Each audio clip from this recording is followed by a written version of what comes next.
ሰላም ለልሳንክ ወለቃልከ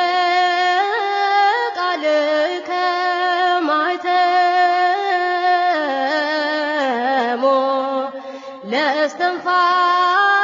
ለእስትንፋስከ ለእሳተ ባቢሎን አኩራሪፍሙ ገብርኤል እኩል ለረድኤተ ጻድቃን ኩሎሙ አንግፈኒ እምነበልባል ኢያዕፀየኒ ሕማሞ ከመ አንግፍኮሙ ቅድመ ለቂርቆስ ወእሞ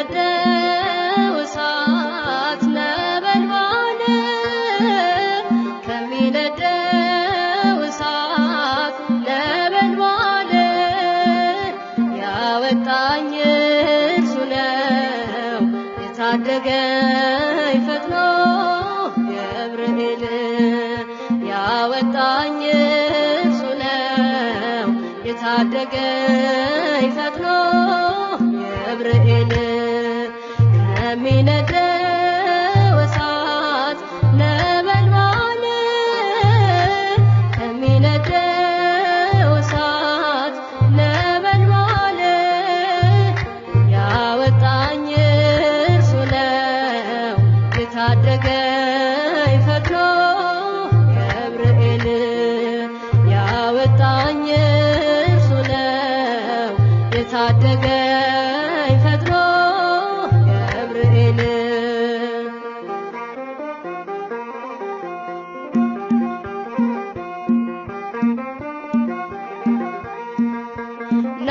ናቡከደነፆር መንፈሱ ታውኳል ሕልሙን የሚፈታ ባለ ራእይ ሽቷል የከለዳውያን አስማት ተዘለፈ በሰማዩ ምስጢር ገብርኤል ሕይወቴን ከሞት አተረፈ ሕይወቴን ከሞት አተረፈ ከሚነደው እሳት ነበልባል ከሚነደው እሳት ነበልባል ያወጣኝ እርሱ ነው የታደገኝ ፈጥኖ ገብርኤል ያወጣኝ እርሱ ነው የታደገኝ ፈጥኖ ገብርኤል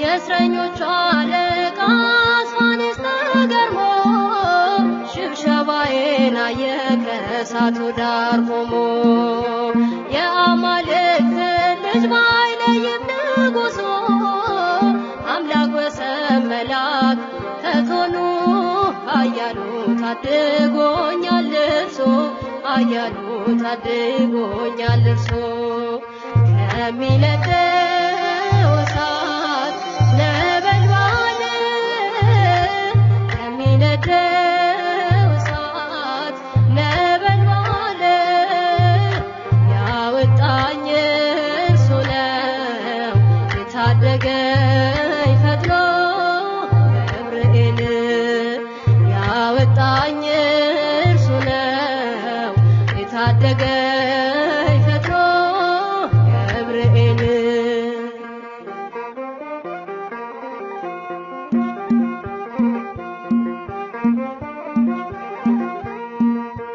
ጠላት የለኮሰው የፈተናው ችቦ በነፍስ ያላለፈም ሥጋዬን ለብልቦ ከባቢሎን ዋይ ተርፋለች ሕይወቴ የጌታ ባለሟል በምልጃው ጥላ ስር ከልሎኝ አባቴ ጥላ ስር ከልሎኝ አባቴ ከሚነደው እሳት ነበልባል ከሚነደው እሳት ነበልባል ያወጣኝ እርሱ ነው የታደገኝ ፈጥኖ ገብርኤል ያወጣኝ እርሱ ነው የታደገኝ ፈጥኖ ገብርኤል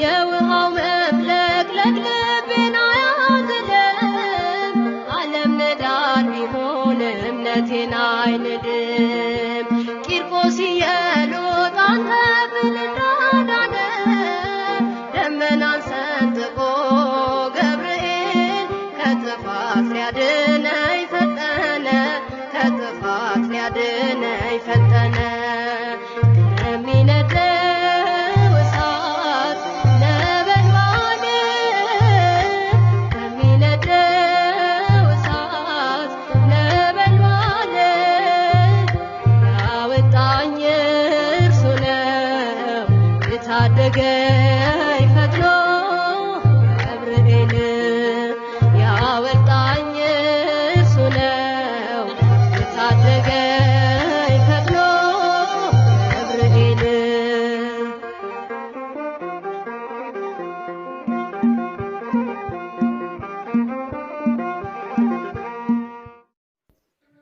በስመ አብ ወወልድ ወመንፈስ ቅዱስ አሐዱ አምላክ አሜን።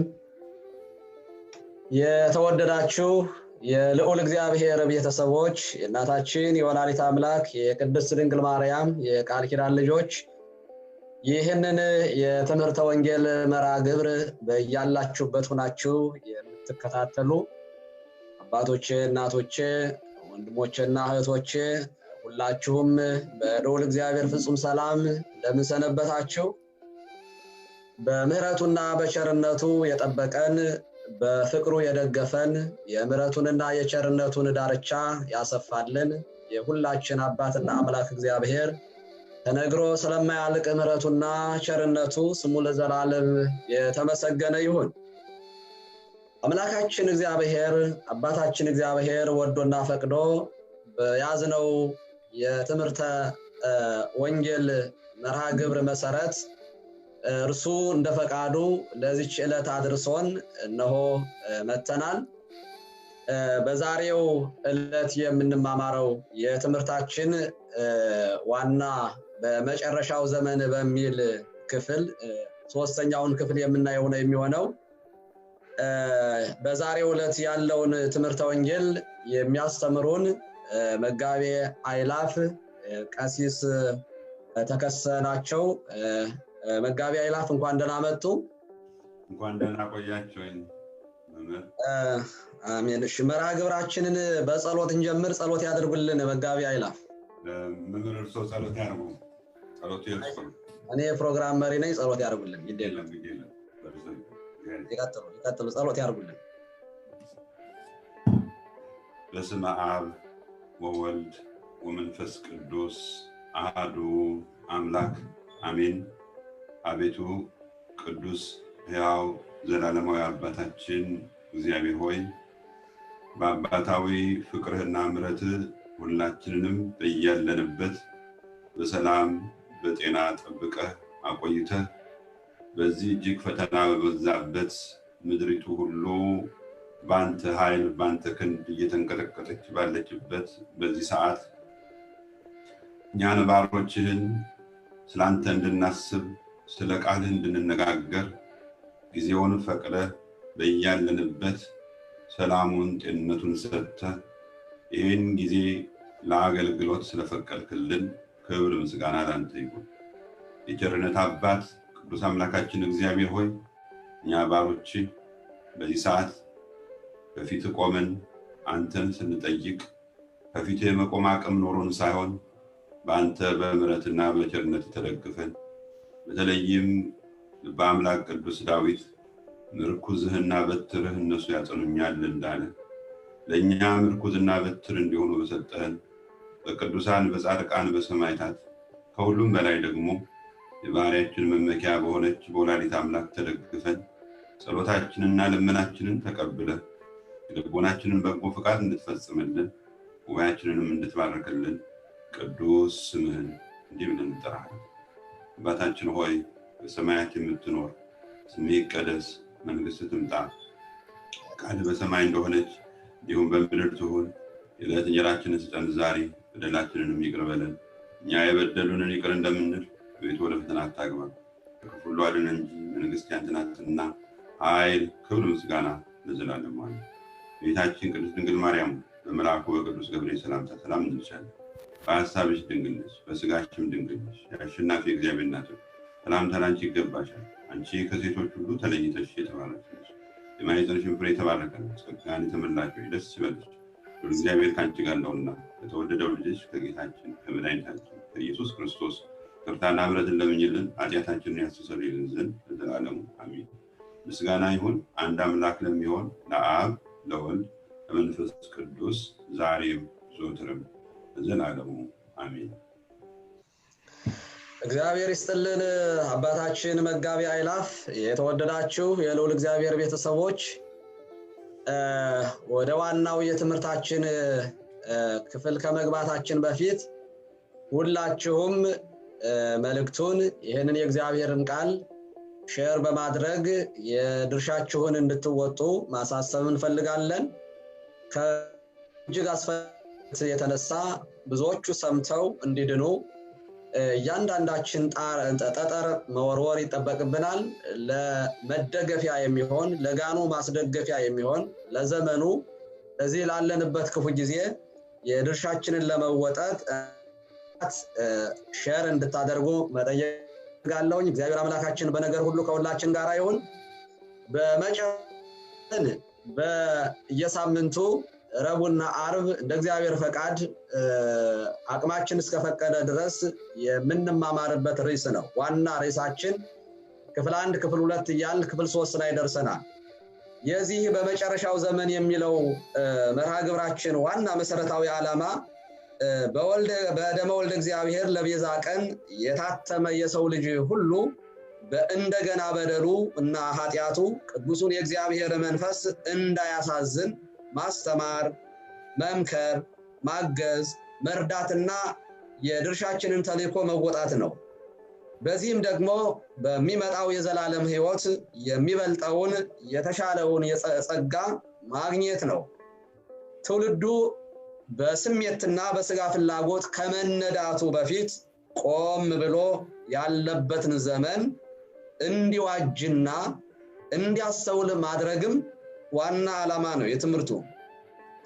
በመጨረሻው ዘመን እንደራሳቸው ምኞት የሚመላለሱ ዘባቾች በመዘበት እንዲመጡ ይህንን በፊት እወቁ ተብሎ በሐዋርያው በቅዱስ በሁለተኛ ጴጥሮስ ምዕራፍ 3 ቁጥር 3 ላይ መንፈስ ቅዱስ እንደነገረን በመጨረሻው ዘመን በሚል ሁልጊዜም ረቡዕና ዓርብ እንማማራለን። በደቡብ ካሊፎርኒያ እና አላስካ አህጉረ ስብከት የስብከተ ወንጌል ክፍል ውስጥ ሆኖ በአካባቢው የሚኖሩ የመምሪያ ኃላፊዎች፣ የስብከተ ወንጌል ክፍል ኃላፊዎች እንዲሁም በመላው ዓለም ለቤተ ክርስቲያኗ ልጆች የቤተ ክርስቲያኗ ልጆች የሆኑትን መምህራነ ወንጌልን እንጋብዛለን። በዚህ መርሃ ግብራችን ላይ ሊቃውንተ ቤተ ክርስቲያን ይጋበዛሉ። ቅዱሳት መጻሕፍትን እየመረመሩ ዘመኑን ይዋጃሉ። በመጨረሻው ዘመን የሚሆነውን ያስተምራሉ። ትውልዱን ከስህተት ይታደጋሉ። በዛሬው በመጨረሻው ዘመን የምንማረው 3ኛውን ክፍል ነው። እንደነገርኳችሁ የምንወያይበትና የምንማማርበት የመጽሐፍ ክፍል በማቴዎስ ወንጌል ምዕራፍ 24 ከቁጥር 7 እስከ 8 ያለውን ነው። እንዲህ ይላል፣ ሕዝብ በሕዝብ ላይ መንግስትም በመንግስት ላይ ይነሳልና ረዓብም ቸነፈርም የምድር መናወጥ በልዩ ልዩ ስፍራ ይሆናል። እነዚህም ሁሉ የምጥ ጣር መጀመሪያዎቹ ናቸው። የማቴዎስ ወንጌል ምዕራፍ 24 ከቁጥር 7 እስከ 8 ይህንን የመጽሐፍ ቅዱስ ክፍል የሚያስተምሩንና የሚያብራሩልን ለጥያቄያችን መልስ የሚሰጡን መምራችን ቀደም ብዬ እንደነገርኳችሁ መጋቢ አይላፍ ቀሲስ ተከስተ አድማሱ ናቸው። መጋቢ አይላፍ ቀሲስ ተከስተ በሰሜን ካሊፎርኒያ የሎስ አንጀለስ ጽርሐ አርያም ቅድስት ማርያም ቤተክርስቲያን ሰባኪ ወንጌል ናቸው። በሀገረ ስብከቱ ውስጥ ግምጃ ቤት ናቸው። መምህራችን በድጋሚ እንኳን ደህና መጡልን። እንኳን ደህና ቆዩ መምህር። በእውነት ይሄንን ህዝባችንን ለማስተማር የድርሻዎትንም ለመወጣት ተልእኮትንም ለማፋጠን በዚህ መርሃ ግብራችን ላይ ስለተገኙልን በተማሪዎች በተከታታዮቻችንና ይሄንን መርሃ ግብር በሚከታተሉ ወንድሞቻችን እህቶቻችን ስም ማመስገን እፈልጋለሁ። መጋቢ አይላፍ ቀጥታ ወደ ትምህርቱ ስንሄድ እነዚህ በማቴዎስ ወንጌል ምዕራፍ 24 ከቁጥር 7 እስከ 8 ላይ ያለውን ነው ዛሬ የምናየው። ቀደም ሲል ረቡዕና ዓርብ ሳምንት ዕለት 1ና 2ን ተመልክተናል። እነዚህ የተዘረዘሩ ከ1 እስከ 4 ያሉ የተዘረዘሩ ክፍሎች አሉ። ህዝብ በህዝብ ላይ አንደኛ ህዝብ በህዝብ ላይ መንግስት በመንግስት ላይ ይነሳል ይላል።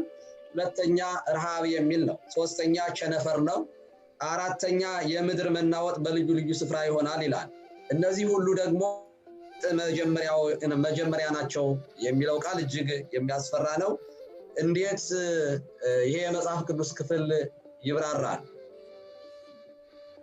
እሺ መምህር እግዚአብሔር ይስጥልኝ።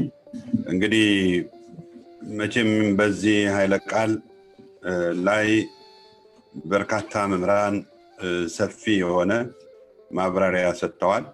እንዲሁ አቅም በፈቀደ መጠን በተለይም ደግሞ በዚህ ባለንበት ዘመን ትውልዱ እጅግ እየተዘናጋ ባለበት ሰዓት በዚህ ርዕስ ውይይት ማድረግ ጠቃሚ በመሆኑ አሁን ደግሞ ያለንበት ወቅት ደግሞ ከመቼውም ጊዜ በላይ ወደ ማቴዎስ 24 እንድናይ ማቴዎስ 24 እንድንመረምር በዚያ ላይ ያለውን የእግዚአብሔርን ሐሳብ እንድንረዳ ጠቋሚ ዘመን ላይ ስላለን በጣም እጅግ መሰረታዊ የሆነ ትምህርት እየተሰጠ እንደሆነ ነው የሚገባኝ በሰው በኩል። እኔ ማቴዎስ 24ን ብዙ መምህራን እንደሚገልጡትም በእውነት 3 መሰረታዊ ነገሮች አገኛለሁ። አንደኛ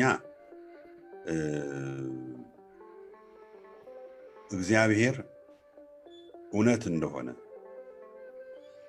ክርስትና ወይም ሃይማኖት ውሸት እንዳልሆነ፣ አንድ ነገር ዝም ብሎ ባለበት ሁኔታ ሲቀጥል ሰው ሊፈተን ይችላል። ያ ነገር ትክክል ነው ትክክል አይደለም ወደሚል ክርክር ውስጥ ሊገባ ይችላል። ነገር ግን የተጀመረ ነገር መደምደሚያ ሲኖረው፣ የተጀመረ ነገር መቋጫ ሲኖረው፣ የተጀመረ ነገር መድረሻ ሲኖረው ግን በዚያ ነገር ሰው ይታመናል። እንደገናም ደግሞ ከጫፉ ለመድረስ ያለ የሌለ ኃይሉን ተጠቅሞ ራሱን አዘጋጅቶ ከድሉ ጫፍ ላይ ለመድረስ ሁሉም አቅሙ በፈቀደ መንገድ ይጥራል። ማቴዎስ 24 ወደዛኛው ወደሚቀጥለው ወደማያልፈው ወደ ተሻለው ዓለም መሸጋገሪያ መሆኑን የሚያሳይ ስለሆነ በዚህ ምድር ላይ የጀመርነው ክርስትና ወደሚቀጥለው ዓለም ወደ ተሻለው ዓለም ለመሸጋገር መንገድ መኖሩን የሚያረጋግጥ፣ ዝም ብሎ ክርስትና እዚሁ ዓለም ላይ የበሉ እየጠጡ እግዚአብሔር በሚሰጠን ነገር እየተደሰቱ የሚኖርበት ብቻ ሳይሆን የተሻለ ዓለም እንዳለ በክርስትናው የሚነገረንን ተስፋ የምንጨብጥበት ጊዜ እንዳለ የሚያረጋግጥልን ስለሆነ በዚህ መንገድ ሁሉ ጊዜ በክርስትና በሃይማኖት ደስ ብሎኝ እንድኖር፣ አንድ ቀን መደምደሚያ እንዳለው እያሰብኩ መጨረሻ እንዳለው እያሰብኩ እንድጓዝ ኃይል የሚሰጠኝ የመጽሐፍ ቅዱስ ክፍል። ሁለተኛ በዚህ ክፍል ውስጥ ሁልጊዜም ሳነሳው ደስ የሚለኝ ቅዱስ ጳውሎስ የእግዚአብሔር መንግስት በብዙ ጭንቅና መከራ እንገባባት ዘንድ አለችን እንዳለው የእግዚአብሔር መንግስት የሚያስከፍለው ዋጋ እንዳለ የእግዚአብሔር መንግስት ዝም ብሎ ዓለም ላይ እንደምናየው ሰዎች እንደሚኖሩባት እንደዚህ ዓለም ሳይሆን ዋጋ የሚያስከፍል በስጋ ዋጋ የምንከፍልበት ዓለም እንደሆነ ያመለክተናል። ምክንያቱም በዚሁ በማቴዎስ 4 በክርስትናው የሚኖሩ ሰዎች የሚደርስባቸውን መከራ ስለሚናገር በሱ የሚገኘውን በረከት በመቀበል በደስታ የመኖር ህይወት ብቻ ሳይሆን በዚህ ምክንያት የሚደርስብንን መከራ በደስታ እንድንቀበል የሚያስተምር ክፍል ነው። ለዚህ ነው ሐዋርያት መንፈስ ቅዱስን ከተቀበሉ በኋላ በእጃቸው ለተሰጣቸው ወንጌል በዓለም ዙሪያ ተዘዋውረው እንዲያስተምሩ ለተሰጣቸው ታላቅ መንፈሳዊ ዓላማ በአይሁድ ዘንድ ሲታሰሩ ሲገረፉ ደስ ይላቸው ነበር ይላል። በክርስትና ውስጥ የሚገኘውን በረከት ሰማያዊ ጸጋ በማግኘት ከሚያገኙት ደስታ ጋር አብሮ ለዚያው ክርስትና ለሚቀበሉት መከራ ለሚገረፉት ግርፋት ለሚሰደዱት ስደት ለሚደርስባቸው ስጋዊ ፈተና ሁሉ ደስተኞች እንደሆኑ ይናገራልና ይሄንንም የሚያሳይ ስለሆነ ከደስታችን ጋር አብሮ ስለ ሃይማኖታችን ስለምንከፍለው ዋጋ እና በዚያው ስለምናገኘው በረከት የሚያሳይ ስለሆነ ሶስተኛው ብዙ መምራንም ይናገሩ በመጽሐፍም ላይ እንደማየው የሚያስፈራ አይደለም። ሶስተኛው የእግዚአብሔር መንግስት ስትገለጥ ዝም ብሎ የምትገለጥ መንግስት እንዳልሆነችና መንግስቱ ከመገለጡ አስቀድሞ የሚያጠናበት እግዚአብሔር የራሱ የሆኑትን አጥርቶ ወደ መንግስቱ የሚያስገባበት በዓለም ላይ የሚገለጡ ፈተናዎች እንዳሉ ይናገርና በዚህ ውስጥ በጽናት የሚሻገሩ ሰዎች የመንግስቱ ወራሾች እንደሆኑ ያመለክታል። እነዚህን ሶስት ነገሮች ሁሉ ጊዜ አስባለሁ፣ በህይወቴም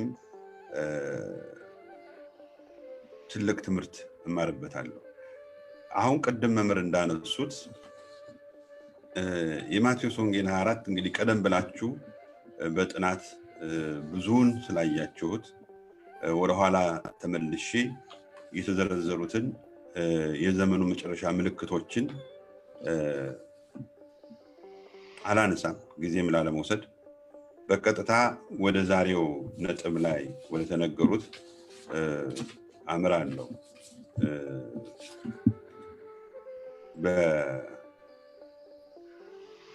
በረሃብ ቸነፈር የምድር መናወጥ በልዩ ልዩ ስፍራ ይሆናል፣ እነዚህ ሁሉ የምጥ መጀመሪያ ናቸው የሚለውን አመጣዋል። መጀመሪያ እነዚህ የተዘረዘሩ ነገሮች የተባሉት የምጥ መጀመሪያ ናቸው የሚል ነው። እንግዲህ ወንዶች ስለሆን ስለምጥ ብዙ ላናቅ እንችላለን። ነገር ግን ምጥ በእናቶቻችን ምን ያህል እንደሆነ መቼም ያው በትዳራችንም በወለዱንም እናቶች ጠይቀንም የተረዳነውን ነገር ትንሽ መጠቆም ፈልጋለሁ። አንድ ወዳጄ ብዙ ጊዜ ለእናቱ የሚሰጠው ክብር ለእናቱ ያለው ፍቅር በተወሰነ ደረጃ ብቻ የሚገለጥ ነበርና አንድ ቀን ሚስቱ ስትወልድ ምጧን ካየ በኋላ ጭንቀቷን ካየ በኋላ የመጀመሪያ ልጇን እንደወለደች እንግዲህ ከራሷ አንደበት ነው የሰማሁት እንደወለደች እናቱ ጋር ይደውላል እና እናቱ ጋር ይደውልና እያለቀሰ እናቱን ይቅርታ ይጠይቃታል። ምን ሆነ ነው የምታለቅሰው? ምን ሆነሃል? መናገር ያቅተዋል። ከተወሰነ ለቅሶ በኋላ አይ ይቅርታ እናቴ በጣም በጣም ይቅርታ አድርጊልኝ፣ እስከዛሬ ድረስ አላከበርኩሽም፣ ዛሬ ግን የደወልኩልሽ ላንቺ ያለኝን ፍቅር ላንቺ ያለኝን ክብር ለመግለጥ ነው ይላታል። እና ምን ሆነ ነው እንደዚህ የምትለው? ምን አግኝተ ነው ብለው እናቲቱ ሲጠይቁት የሚስቴን ምጥ አይቼ ነው አልኳት ይላል። ምጥ ምን ያህል ከባድ መሆኑን፣ ምን ያህል አስጨናቂ መሆኑን፣ ምን ያህል በምጥ የተያዘች ሴት ቀረብ ብሎ አንድ ሰው ደግመሽ ልጅ ትወልጃለሽ ወይ ብለው ቢጠይቋት የዛሬን ይገላግለኝ እንጂ ሁለተኛ አልደግመውም ብላ እንድትናገር የሚያደርግ መሆኑን ያመለክታል። ምጥ ደግነቱ አይቆይም። እንደምታውቁት ብዙ ከቆየ ወዲያውኑ በሲሴክሽን እንዲወልዱ ይደረጋል። ምክንያቱም ከባድ ስለሆነ ህይወትንም ስለሚያጠፋ። ያለፉበት ሰዎች ስንጠይቃቸው ቋንቋ የላቸው፣ ምጥን ለመግለጽ የሚችል ቃል የለም። እንዲሁ ከባድ ነው ከማለት ልንገልጽበት የምንችለው ቃል የለንም ከማለት በስተቀር ይሄ ነው ብሎ በደንብ ለመግለጽ የሚችል አቅም የለም። ያ የሚያሳየን ምንድነው? የምጡን ከባድነት ነው።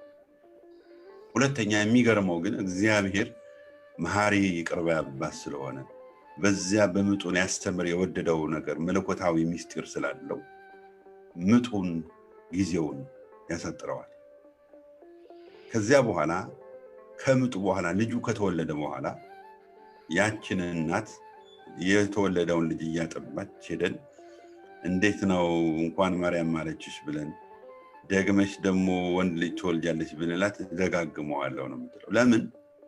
ከምጡ በኋላ ያገኘችው ልጅ የምጡን ከባድ የማይረሳውን ከባዱን ህመም እንድትረሳ ያደርጋታል። በዚህ በማቴዎስ ወንጌል በምዕራፍ 4 ላይ የምንመለከታቸው እነዚህ አስጨናቂ ነገሮች፣ ከባድ የሆኑ ነገሮች፣ ከቋንቋ በላይ የሆኑ ነገሮች ተዘርዝረው የተቀመጡልን እጅግ ከባድ የሆነ ህመም የያዘ መከራ በምድራችን ላይ ሲያልፍ መከራው ብቻ የሚያልፍ ሳይሆን ከዚህ ከሚከብደው እንደምጥ ከተነገረለት አስጨናቂ መከራ ባሻገር እግዚአብሔር ያዘጋጀልን አዲሱ መንግስት፣ አዲሱ ዓለም የመከራውን ዘመናችንን የሚያስረሳ ነው የሚሆነው። በዚህ ውስጥ ሌላው ማየት የሚያስፈልገን እያንዳንዱ እዚህ ላይ የተጠቀሱት በዘመናችንም ከዘመናችንም ቀደም ብሎ በነበረው ዘመን እግዚአብሔር ዓለሙን ለማሳለፍ ዳግመኛ እንደሚመጣ የሚያመለክቱት ምልክቶች ብዙ ጊዜ ምልክቶቹን ስናነሳቸው አንዳንዶቹ ተፈጽመው ያለፉ ናቸው፣ አንዳንዶቹ እየተፈጸሙ ያሉ ናቸው፣ አንዳንዶቹ ገና ወደፊት የሚፈጸሙ ናቸው። እኛ ግን ስለ እግዚአብሔር ዳግም መምጣት ስናስብ ሁል ጊዜ ተፈጽመው ያለፉትንም እንዳልተፈጽሙ እያደረግን ስለምናስባቸው ብዙ አንዘጋጅ።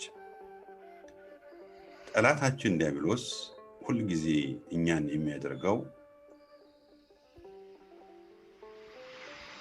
ለሱ እንዳንዘጋጅ፣ ተዘጋጅተን እንዳንጠብቀው፣ ሁል ጊዜ ህይወታችንን እየመረመርን እግዚአብሔር በማንኛውም ሰዓትና ጊዜ ሊገለጥ ይችላል፣ የብዙዎች ትምክህት የሆነችውን ይህችን ዓለም ያሳልፋል ብለን በንስሐ እንዳንዘጋጅ ያዘናጋል። ክርስቲያኖች በዚህ ላይ በጥንቃቄ ልናየው የሚገባን ነገር የዕለተ ምጽአቱን የመጨረሻ ዘመን ምልክቶችን ስንጠባበቅ ዘመኑ እንዳይደርስብን ንስሐ ሳንገባ ሳንዘጋጅ የጌታ ቀን እንዳይመጣ ሁላችንም ልናስብ ያስፈልጋል። ስለዚህ ሁሉ ጊዜ ስለመጨረሻው ዘመን ምልክት ስናስብ አንዳንዶቹ እንዳለፉ እዚህ ሀገር ምን የሚባል በተለይ በካሊፎርኒያ የምትኖሩ የእግዚአብሔር ልጆች ካሊፎርኒያ ላይ የሚታሰብ የመሬት መንቀጥቀጥ አለ። ይህ የመሬት መንቀጥቀጥ ከተነገረለት ይመጣል ተብሎ ከተነገረለት ጊዜ አልፎ 50 ዓመት አስቆጥሯል ይላል። ይሄ ማለት ምን ማለት ነው? ስለ መሬት መንቀጥቀጥ ቀን የምንቆጥርበት ቀን የለም ማለት ነው። ይሄ ማለት በማንኛውም ሰዓት በማንኛውም ጊዜ የታሰበው ሳይንስ መርምሮ ያረጋግጠው ነገር የካሊፎርኒያን መሬት ቆርጦ ግማሹን ወደ ባህር ወደ ውቅያኖስ ይቀላቀላል ተብሎ የሚጠበቀው የመሬት መንቀጥቀጥ ይመጣል ተብሎ ከተገመተበት ጊዜ 50 ዓመት አልፏል ብለው ይናገራሉ። አሁን ልክ እንደዚህ አንዳንዶቹ ምልክቶች ስላለፉ አሁን እነዚያን ምልክቶች መቼ ይሆናሉ ብለን አንጠብቃቸው። ከምልክቱ በኋላ የሚሆነውን ነገር ነው እንጂ የምንጠብቀው ምልክቱ መቼ ይሆናል ብለን እንዳልተፈጸመ ያደረግን በሚያዘናጋ መንገድ አንጠብቅም። ይህን ከግምት ውስጥ ማስገባት ያስፈልጋል። ከዚህ በኋላ ቀጥታ ወደ ምልክቶቹ ስንሄድ የመጀመሪያውን ምልክት ረሃብ ይላል። ብዙ ጊዜ ስለ ረሃብ ስናስብ ስለ ድርቅ ስናስብ በአእምሯችን የምትመጣው ኢትዮጵያ ናት። ምክንያቱም ዓለም ራሱ ድርቅን ለማያውቁት ለማሳወቅ የቋንቋ መፍቻ አድርጎ የተጠቀመው ኢትዮጵያን ስለሆነ ነው። ምክንያቱም በኢትዮጵያችን ላይ በጣም ተደጋጋሚ የድርቅ አደጋዎች ደርሰው በብዙ መቶ ሺህ የሚቆጠሩ የሰው ህይወቶችን ስለቀጠፈ።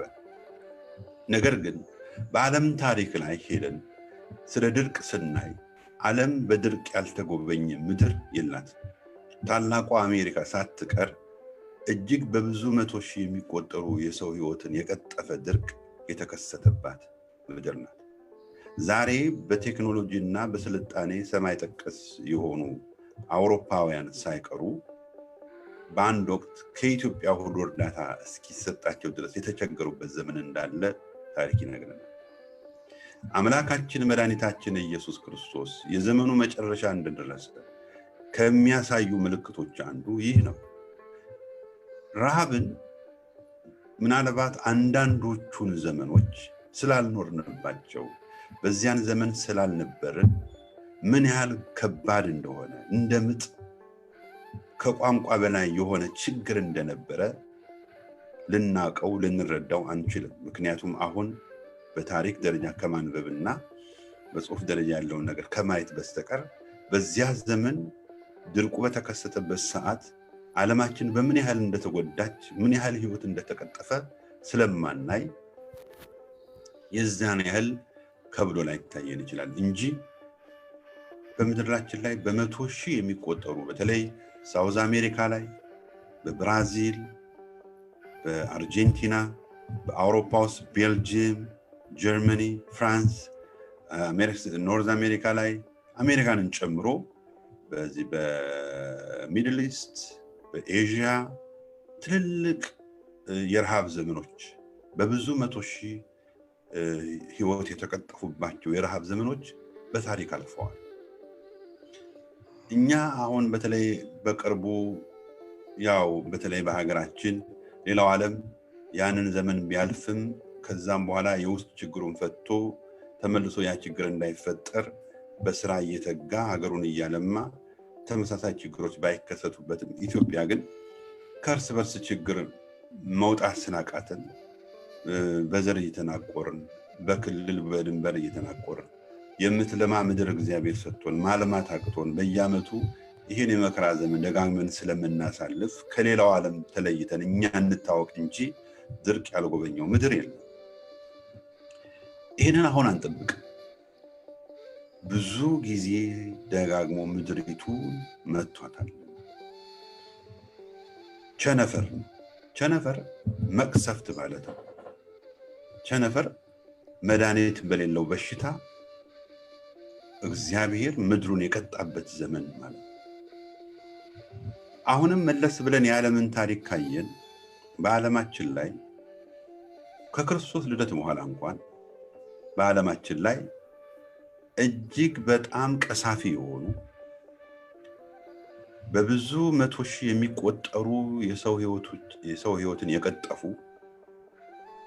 ጎልተው የሚታወቁ ከ12 ያላነሱ መቅሰፍቶች ምድሪቱን መተዋል። በየዘመኑ መቅሰፍቱ ምድሪቱን በጎበኘ ጊዜ ሳይንስ ምክንያታዊ ስለሚያደርገው ከእግዚአብሔር ጋር ስለማያገናኘው ሰው አይዘጋጅም፣ ንስሐ አይገባም እንጂ ምድሪቱ እጅግ በብዙ መንገድ በመቅሰፍት ተፈትናለች። አውሮፓ ውስጥ በአንድ ወቅት በፈንጣጣ በሽታ ብቻ በሚሊዮን የሚቆጠሩ የሰው ልጆች ህይወት አልፏል። ይህ የሚያሳየን ጌታ በመጨረሻው ዘመን እሱ ዳግም ሲመጣ በዓለም ላይ ከሚታዩ ምልክቶች መካከል እነዚህ ዋነኞቹ ናቸው። ግን ማንም አልተማረባቸው። የእግዚአብሔር ነው ብሎ አምኖ ንስሐ የገባ ሰው የለም። እነዚህ ምልክቶች አብዛኞቹ በጣም ሎካላይዝድ ስለሆኑ የተወሰነ ኤሪያ ብቻ ስለሚያጠቁ ሊሆን ይችላል። በዚያን ጊዜ ደግሞ አሁን እንዳለንበት ዘመን የኢንፎርሜሽን ዘመን ስላልሆነ መረጃዎች በቀላሉ ሊገኙ የማይችሉበት ጊዜ ስለነበረ ምናልባት መላው ዓለም ችግሩን ባንዴ ላይ ሰማው ላይ ረዳው ይችላል። አሁን ግን ዛሬ ወዳለንበት ስንመጣ አሁን የኮሮና ቫይረስ ሲጀመር ጀምሮ የዓለምን ጉልበት የፈተሸ የዓለምን ጥበብ የፈተሸ የዓለምን ትልልቅ ታላላቅ ሀገሮችን ባዶነታቸውን የገለጠ አቅመ ቢስነታቸውን ያሳየ ፍልስፍናው ሳይንሱ ሰማይ ጠቀስ የሆነው ዛሬ ለምሳሌ አሁን የኢንተርኔት ቴክኖሎጂ በጣም እያደገ ሄዶ አሁን ሌላ ኔትወርክ ወደ 5G ለመሸጋገር ዓለም እየተዘጋጀች ነው። እንደምታዩት በአንዳንድ ጽሁፎች ላይ እንደተገለጡት ወደዚህ ሌቨል ላይ ሲወጣ አንድ የታወቀ የሕክምና ባለሙያ ራሻ ሀገር የሚኖር ሊሆን ይችላል። ምናልባት በዓለም ላይ የተወሰኑ ጥቂት ሰዎች ሊኖሩ ይችላሉ በሕክምናው ዘርፍ ላይ። እነዛ ሰዎች የግድ እዚህ ሀገር መምጣት ላይኖርባቸው ይችላል። እዛው ባሉበት ሆነው በዚህ በሚደርሱበት ቴክኖሎጂ ልክ ከየትኛውም የዓለም ጥግ ላይ ሆነው ሕክምና ለማድረግ የሚያስችላቸው ጥበብ ላይ እየደረሱ አስቡ። እየተደረሰ ያለበት የሕክምናው ጥበብ የትኛውን ያህል የሰማይ ጥግ እየነካ እንደሆነ ምንም የሚያቅተን የለም ወደ ማለት ሊያደርሳቸው በሚችል ቴክኖሎጂ ውስጥ እየገቡ እንደሆነ የዓለም ሳይንስ እየነገረ። እኛ ኮሮና ቫይረስ ከመምጣቱ በፊት እያንዳንዳችን በአሜሪካን የሕክምና ቴክኖሎጂ ላይ በአውሮፓ የሕክምና ቴክኖሎጂ ሳይንስ ላይ ብንጠየቅ ብዙ ነገር እንናገር ነበር። የሚችሉት የማይችሉት የለም ብለን እንመሰክርላቸው ነበር። ነፍስን መፍጠር ነው እንጂ ያቃታቸው ከዛ ውጪ ከምድር ከሰማይ በታች የማይችሉት የለም እያል እንመሰክርላቸው ነበር። እግዚአብሔር ግን በአይን በማትታይ እጅግ በጣም ረቂቅ በሆነች በአንዲት ደካማ መስላ በምትታይ ቫይረስ ግን ምን ያህል ባዶዎች እንደሆኑ አቅመ ቢሶች እንደሆኑ የሚነግሩን ሳይንስ ሁሉ ውሸት እንደሆነ እያመለከተን። ይሄ ከምን አንጻር ነው? እውነት የዓለም ጥበብ የዓለም ፍልስፍና ይህንን ቫይረስ መግደል አቅቶት ከሱ ዕውቀት በታች በላይ ሆኖ ነው ወይስ እግዚአብሔር አምላካችን በመጨረሻው ዘመን ላይ በምድር ላይ ቸነፈር ይሆናል ባለው ቃል መሰረት እየሆነ ያለ ቸነፈር ነው ብሎ ማሰብ ያስፈልጋል። እኛ መንፈሳውያን የእግዚአብሔር ቤተ መቅደስ አገልጋዮች ሳንቀር እንኳን ዓለም በሚሰጠን ምክንያት ህሊናችን እየተወሰደ ሰዎች በእግዚአብሔር ላይ አይናቸውን ማሳረፍ እንደሚገባቸው ከመንገር ይልቅ ምክንያታዊ እያደረግነው ምክንያት ራሽናላይዝ እያደረግነው ሰው ሞር ወደ ሳይንሱ እንዲዞር እያደረግን ጧት ማታ እየተነሳ የሚሞተውን ሰው የሚቆጥርበት የዳናውን ሰው የሚቆጥርበት ደረጃ ላይ ደርሷል ሰው ከዚህ ይልቅ እግዚአብሔር በመድራችን ላይ ያመጣውን ቸነፈር እንዲያስወግድልን በምህረት ወደኛ እንዲመለስ መጠየቅ ሲገባን ያደረግን ያለነው ነገር ምንድነው ሳይንሱን ነው ሴኒን ነው መንከታተል ፌስቡካችንን ነው የምናየው ታላላቅ የሕክምና ባለሙያዎች ጥበበኞች የሚሰጡትን አስተያየት ነው ነፍሳችን ተክታ የምታዳምጠው ነገር ግን ወገኖቼ የእግዚአብሔር ልጆች ቸነፈር በምድር ላይ ይሆናል ባለው አምላካዊ ቃል መሰረት የሆነ ለመሆኑ አንዳች ልንጠራጠር አይገባም የቸነፈሩ ጠባይ እንኳን ካየን ከዚህ በፊት ምድሪቱ ላይ ተነስተው የነበሩ ቸነፈሮች ቅድም እንዳልኩት በጣም የተወሰነ አካባቢ ያጠቁናል በተለይ የኮሮና ቫይረስን ነገር ካየን ያልጎበኘው የምድር ስፍራ የለም ያልጎበኘው የዓለማችን ስፍራ የለም በሚገርም ሁኔታ ለኛ ትልቅ ትምህርት ይሆነን ዘንድ ፈጽሞ በንጽህና በማይጠረጠሩ በወርቅ ማንኪያና በወርቅ ሳህን በሚበሉ ሀገር በሚገዙ ነገስታት ቤት ሳይቀር የገባል በእነዚያ ቤት ውስጥ እንኳን ኮሮና ቫይረስ አይደለም በቤታቸው የሚነፍሰው አየር እንኳን ተጣርቶ ንጹህ አየር ፒውር ኦክሲጅን እንዲተነፍሱ ተደርገው እንዲኖሩ በተደረጉት ነገስታት ቤት ውስጥ መግባት ከቻለ ይሄንን ማንም ላይ ያደርጋች አንዳንዶቹ በዜና ላይ እንደምንሰማው ከበሽተኛው ጋር ሳይገናኙ ወደ ውጪ ወደ ደጅ ሳይወጡ ከማንም ጋር ንክኪን ሳይኖራቸው የውጪ ሀገር ጉዞ ታሪክ ሳይኖራቸው በተቀመጡበት ቤት ቁጭ ብለው ሲመረመሩ ቫይረሱ አለበት ለምን ምክንያቱም ይሄ መለኮታዊ እጅ ስለሆነ እግዚአብሔርን ሊያስቆም የሚችል ምንም አለመሆኑን የሚያመለክት እነ ዶናልድ ትራምፕ አሜሪካንን የሚገዛ መሪ በየመድረኩ እየቀረበ የሚናገራቸው ነገሮች እለት እለት ስንሰማ ምን ያህል በነገስታቱ ምን ያህል በመሪዎች ውስጥ ፍርሃት እንዳመጣ ትናንት የኢትዮጵያን መግለጫ ሰምተናል መንግስት እየፈራው ነው ብሎ ይነገር ለምን ኢትዮጵያን በኢኮኖሚ በቴክኖሎጂ ካየን ከዓለም ዝቅ ያለች ሀገር ሊቋቋሙ አይችልም ምክንያቱም ትልልቅ ነን ያሉት ሀገሮች በዚህ ስለተንበረከኩ ስለወደቁ መንግስታችን አሁን ወደ ፍርሃት ውስጥ እየገባ ወደ ድንጋጤ ውስጥ እየገባ ይሄ የሚያመለክተን ተመልከቱ ከዚህ ይልቅ ልክ እንደ ልበ አምላክ እንደ ቅዱስ ዳዊት እስኪ ምረን እጆቻችንን ወደ እግዚአብሔር እናንሳ ባለው ቃል መሰረት ፈጣሪያችን እግዚአብሔር ቸነፈሩን ከምድራችን እንዲያስወግድልን እሱን ተክተን ልንለምን እሱን ተክተን በጸሎት ልንጠይቅ ሲገባን ነገሮቻችንን ራሽናላይዝ እያደረግን ወደ እግዚአብሔር ፊታችንን ዞር እንዳናደርግ በሳይንስና በሰዎች ጥበብ ላይ ያለን ነገር ሁሉ እንድናሳርፍ እየተደረግን ስለሆነ ፍርሃት ነው የሚመጣው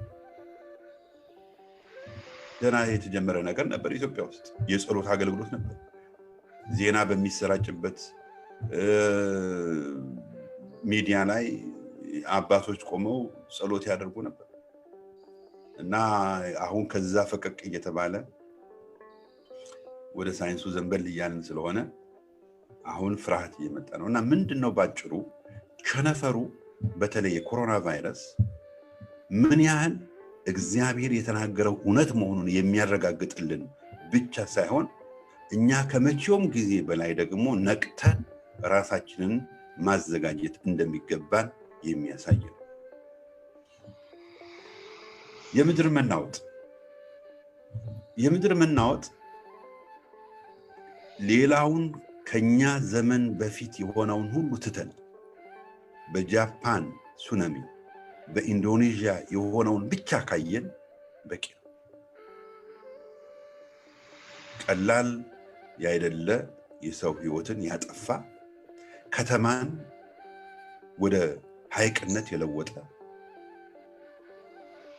በጣም እጅግ አሳዛኝ ልብን የሚሰብር መከራ ነው የደረሰባቸው። አይኖቻችን እያዩ የቴሌቪዥን መስኮታችንን ሁሉ ጊዜ እንደምናይ ውሃ እንደ ፈረስ እየጋለበ ሲመጣ የታየበት ጊዜ ላይ ነው ያለነው። ሌላውን ሳንቆጥር ሩቅ ሳንሄድ ይሄን ካየን ከዚህ በኋላ ሌላ ምን ጠብቀው ነገር የለም። እነዚህ እንኳን በራሳቸው በቂ ምልክቶች ናቸው።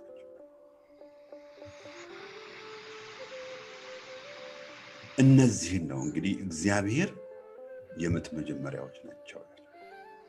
አሁን ለኔ እንደ እግዚአብሔር ቃል ከምጡ መጀመሪያ ያልፈናል።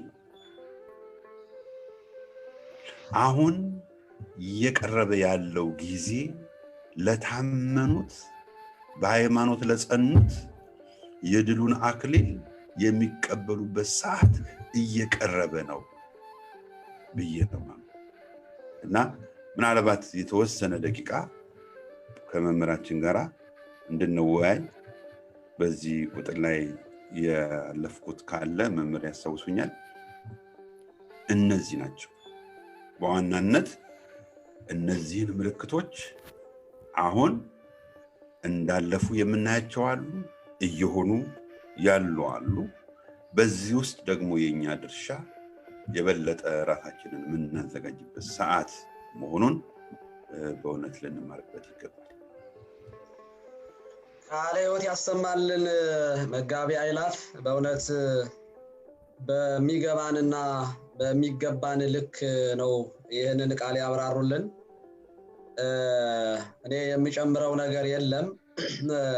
ህዝብ በህዝብ ላይ መንግስት በመንግስት ላይ የሚለው እንዲሁም ረሃብ፣ ቸነፈር፣ የምድር መናወጥ እነዚህ ሶስቱንም በደንብ አድርገው አብራርተው በዘመናችን በአለፍናቸው ዘመናት ውስጥ ያለፉ ነገሮች ናቸው።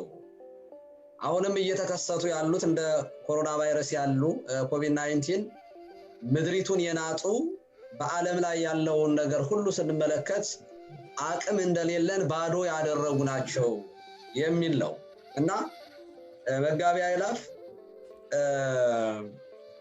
ይሄ በመጨረሻው ዘመን የሚለው ትምህርትም ዋና አስፈላጊነቱ ብዙን ጊዜ እኛ የምንለው አንድ ነገር አለ።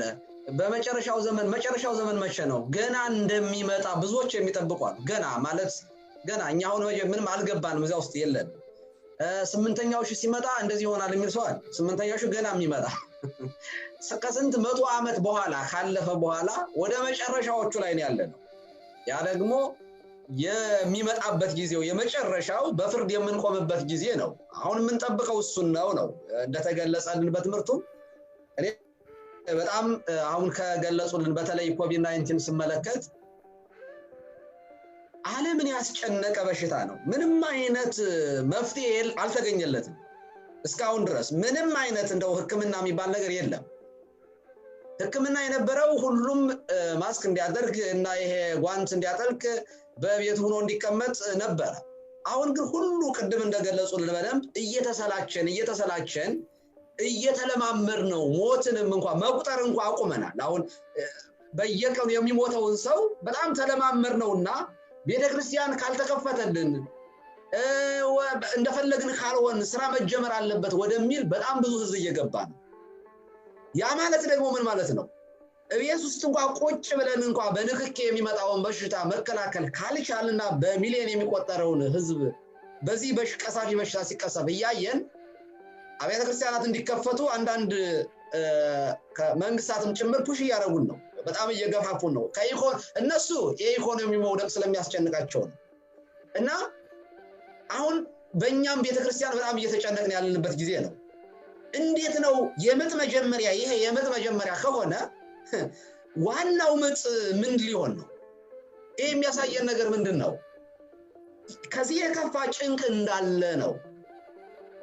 ቅድም እንደገለጹልን ይሄንን ነገር ማለፍ የምንችለው በብዙ ጭንቅና በብዙ መከራ ውስጥ አልፈን ነው የእግዚአብሔርን መንግስት መውረስ የምንችለው ነው። አንድ ዘር በመሬት ልብ ውስጥ ተዘርቶ ካልበሰበሰ አይበቅልም። የሰው ልጅም ትንሣኤ የሚኖረው እንዲህ ባለ ህይወት ውስጥ ማለፍ ሲችል ነው የሚለውን ጭብጥ ነው በደንብ ያስተማሩን እና ምን አይነት ጭንቅ ሊመጣ እንደሚችል በመጨረሻው ዘመን ልንነቃ ይገባል ነው። ዋና የትምህርታችን መሰረታዊ ዓላማ ይሄ ነው።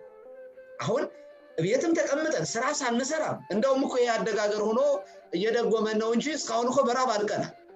ምን እንበላ ነበር? ምን እንጠጣ ነበር?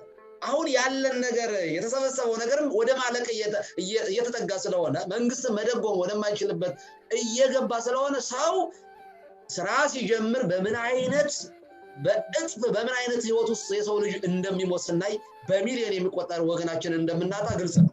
ስለዚህ መጋቢ አይላ እንዲያጠቃልሉን የምፈልገው እንዲህ ያለ ሞት እየመጣ እንደሆነ ግልጽ ነው። አሁን ምንም አይነት መፍትሄ ካልተገኘ መድኃኒት ካልተገኘለት ይሄ በሽታ ወረርሽኝ አንዱ ቸነፈር ስለሆነ በዚህ አይነት ህይወት ውስጥ ወደ ስራ ዓለም የምንገባ ከሆነ በዚህ አይነት ውስጥ ወደ ቤተክርስቲያን የምንገባ ከሆነ እውነት ነው እግዚአብሔር ያድናል። እግዚአብሔር ከበሽታ እንደሚፈውስ እናምናለን። ግን መጠንቀቅና መጠበቅ ያለበት ነገር ደግሞ ተጠበቁ ተጠንቀቁ እያለ ስለሆነ ያስተማረን ጌታ እንደው መጀመሪያ ላይ ደቀ መዛሙርቱ ያለ መጨረሻው መቼ ነው ሲሉት ተጠበቁ ነው ያለው። መጀመሪያ ተጠንቀቁ ነው ያለው። መጠንቀቅ አለብን። እውነት ነው። ማድረግ የሚገባንን ነገር ማድረግ አለብን። ግን እስከ መቼ ድረስ ነው የምንጠነቀቀው? ስለዚህ ትዕግስታችን አልቆ ወደ ቤተክርስቲያን አሁን አገልግሎት ልንጀምር ነው። በብዙ ሺህ የሚቆጠር ሰው ሊሞትብን ይችላል። ከመሞታችን በፊት ምን እናድርግ? አሁን ወደ ቀጣዩ ስንሄድ ቤተክርስቲያን ሊከፈት ነው። ምንድነው ማድረግ የሚጠበቅብን የሚለውን ይጠቁሙንና ትምህርታችንን እናጠቃለን። እሺ በዚሁ በማቴዎስ ወንጌል በዚሁ በምዕራፍ 24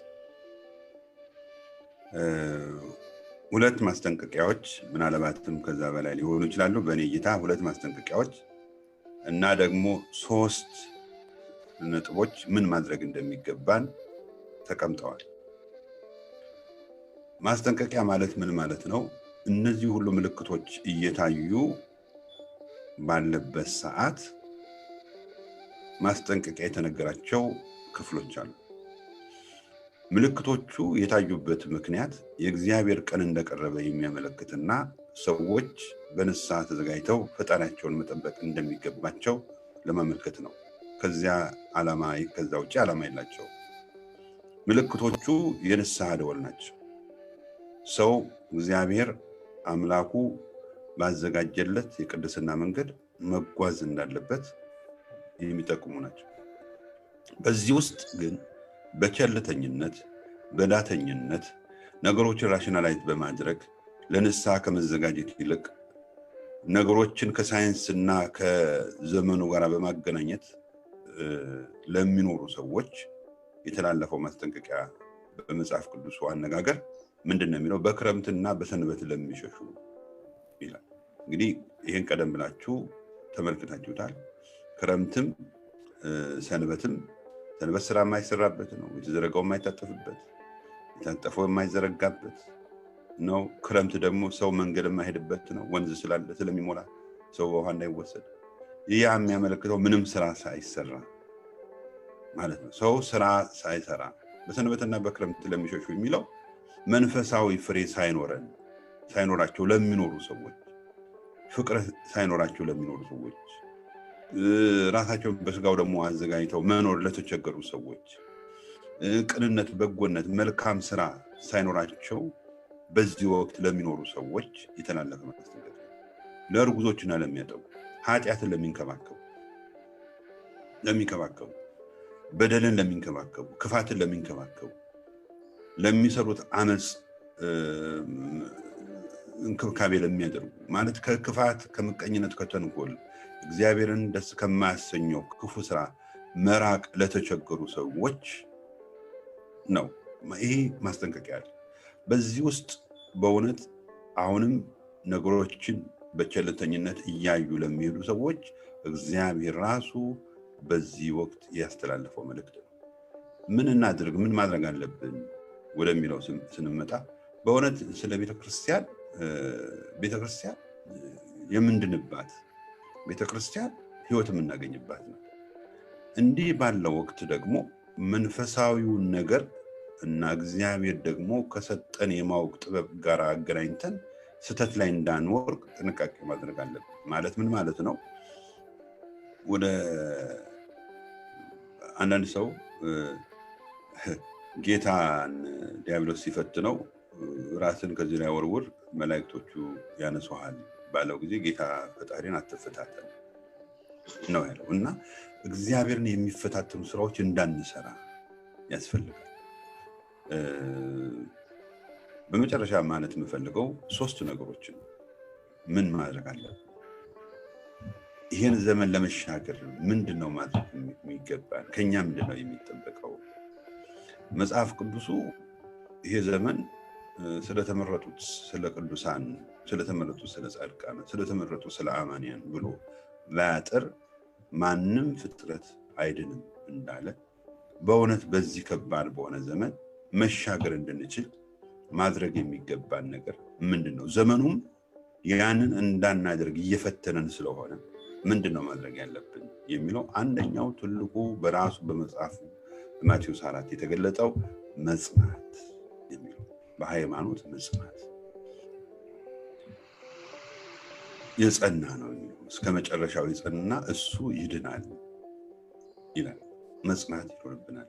የምንፈተንበት ፈተና እኛን ከሃይማኖት ጽናት የሚያስወግደን ስለሆነ ፈተናውን በእግዚአብሔር ኃይል ለመሻገር በጾምና በጸሎት ካልተጋን በስተቀር ከእምነታችን ጽናት የሚፈነቅለን ስለሆነ ጽናትን አንስቶልናል።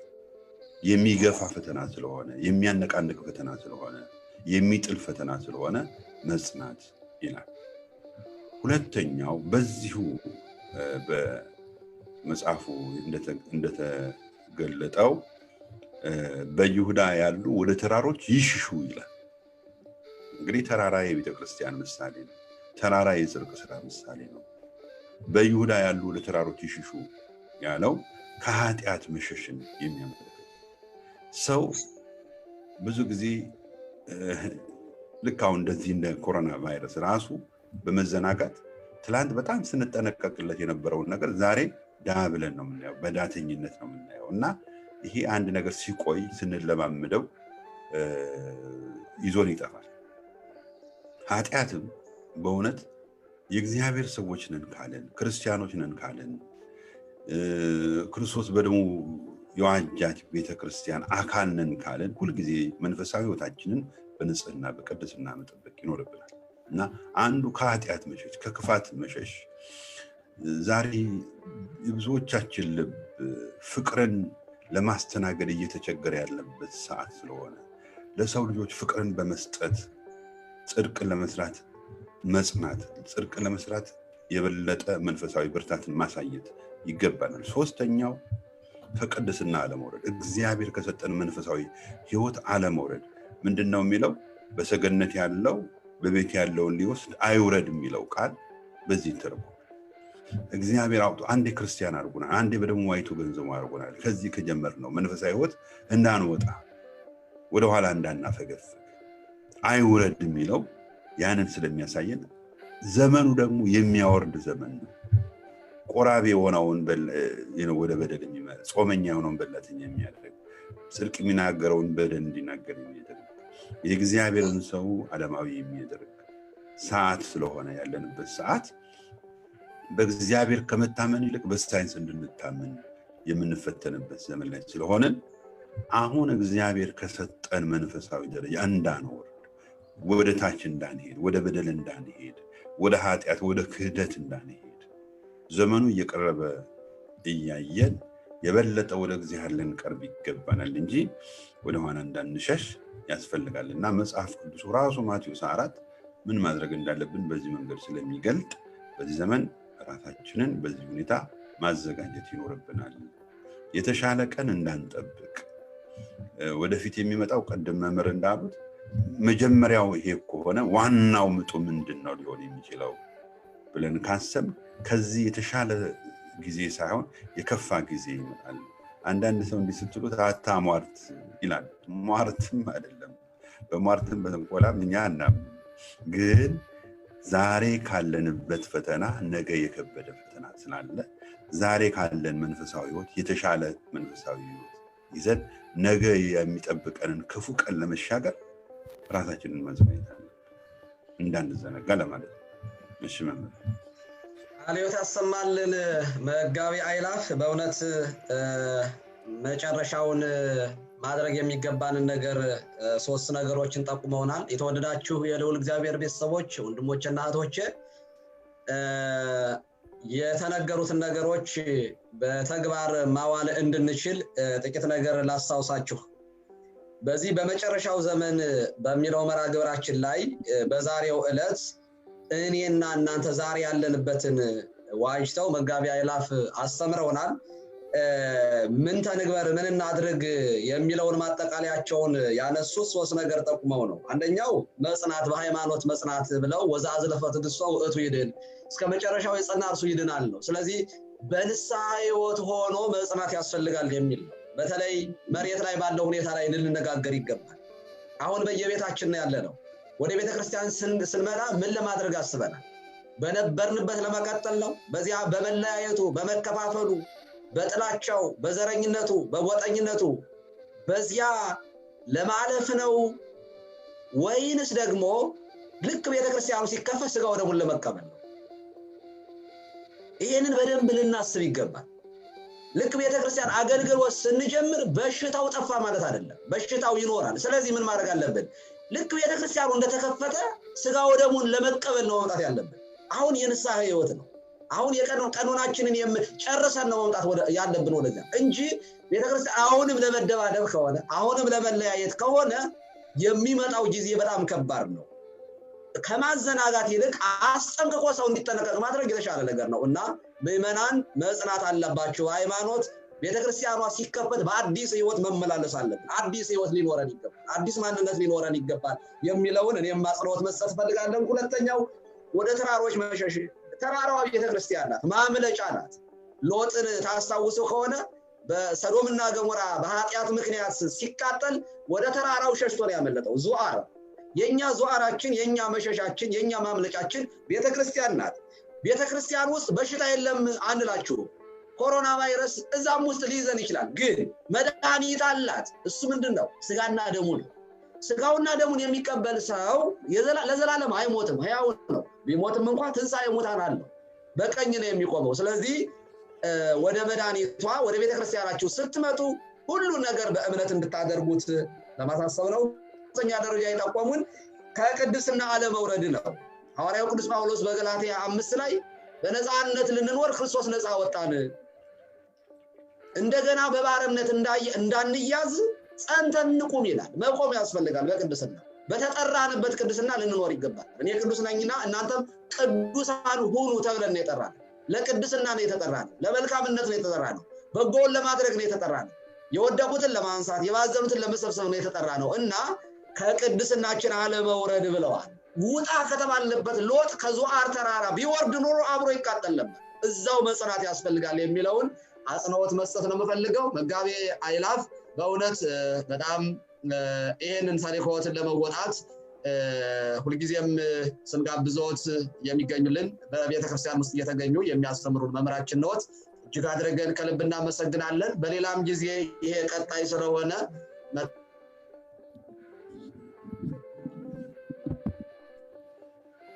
ሩን ተስፋ አደርጋለሁኝ። ገና ይሁን በሚቀጥለው አርብ የመጨረሻው ዘመን ሌላኛውን ክፍል አራተኛውን ክፍል ይዘንላችሁ ከሌላ እንግዳ ጋር እንመጣለን። እግዚአብሔር አምላክ በነገው ዕለት ደግሞ የማክሰኞና የሐሙስ መርሐ ግብራችን እንዲሁ በዚህ በመጨረሻው ዘመን ልንጠነቀቅባቸው ከሚገቡ ነገር ከሚያሳስቱን ነገር በመጨረሻው ዘመን ዘባቾች እንደሚመጡ በመዘበት ከነዚህ ደግሞ ተጠንቀቁ አስቀድማችሁ ወቁ እንዳለው የሚዘባበቱ በቤተክርስቲያናችን ውስጥ በሃይማኖት ውስጥ የሚዘባበቱን ባይታውያንን ይያሉ አጥማቂያንን ይያሉ ለሚዘባበቱትም ደግሞ የሚሆን መልስ ይዘን በነገው ዕለት በተለመደው ሰዓት ላይ እንመጣለን። ስለነበረን ጊዜ ሁሉ እግዚአብሔር አምላካችን ስሙ ለዘላለም የተመሰገነ ይሁን። መጋቢ አይላፍ በጸሎት ይዝጉልን። መምህር የመዝጊያውን ጸሎት እንኳን መምህር ቢዘጉልኝ ደስ ይለኛል። እርሱ ይጸል የእርሱ ነው ግዴ ጾታና ይፈጽም የጀመረ ሰው መጨረስ አለበትና ያሳርጉ። በስመ አብ ወወልድ ወመንፈስ ቅዱስ አሐዱ አምላክ አሜን። አቤቱ ቅዱስ አምላካችን እግዚአብሔር ሆይ እናመሰግናለን። ጊዜውን ሰጥተህ በሰላም አስጀምረህ ስላስፈጸምከን ክብር ምስጋና ላንተ ይሁን። ያላንተ ፈቃድ አንዳች ነገር ማድረግ አይቻልም። የገዛ እጆቻችንን ማጠፍም መዘርጋትም አንችልም። አንደበታችንም ቃል ማውጣት አይቻለው። አይኖቻችን ማየት አይቻላቸው። ሕይወታችን በአጠቃላይ ካንተ ፈቃድ ውጪ አንዳች ማድረግ ስለማይችል የሆነው ሁሉ ባንተ እንደሆነ እናምናለንና ሲጀመር ጀምሮ ፕሮግራማችንን አስጀምረህ አስፈጽመናል። በዚህ ውስጥ የተናገርከን አንተ ነህ። እኛ ምክንያቶች ነን፣ መሳሪያዎች ነን። አንተ ግን ሕይወታችን አስተማሪ ነህ። የጎደለውን ነገር እኛ ስለራሳችን ከምናውቀው በላይ አንተ ታውቃለህና አምላክ ሆይ አሁንም በሕይወታችን የጎደለውን ሕይወትና መድኃኒት በሆነው በቅዱስ ቃል ልትሞላ ፈቅደህ የወደድከውን ቃል አሰምተህናልና በሰማነው ቅዱስ ቃል በሕይወት ተለውጠን አንተ ደስ የምትሰኝበትን ሕይወት እንድንኖር እርዳን። ቸርነትህ የማያልቅበት ቅዱስ አምላካችን እግዚአብሔር ሆይ በዚህ ሰዓት በየሆስፒታል በአልጋ ላይ ተኝተው ያንተን ማዳን የሚናፍቁትን እህቶችን፣ ወንድሞችን፣ አባቶችን ሁሉ በምሕረት ጎብኛቸው። በተለይ ከሁሉ በላይ በሀገራችን በኢትዮጵያ እጅግ ከባድ የሆነ ጊዜና ዘመን ስለሆነ ያለው አንተ በአባታዊ ፍቅርና በምሕረትና በቸርነት ጎብኛቸው። እኛንም ቀሪውን ጊዜ ባርከህ በሰላም አውለን። ዕለት ዕለት አንተ ደስ የምትሰኝበትን እንድንሰራ ፍቃድ ይሁንልን። አምላካችን ሆይ ቅዱስና ሕያው መድኃኒት የሆነውን ስምህን ስንጠራ እኛ አቅመ ቢሶች ነን፣ ከቶ በፊትህ ለመቆም የሚቻለን አይደለም፣ ደካሞች ነን። አንተ ግን ያከበርካቸው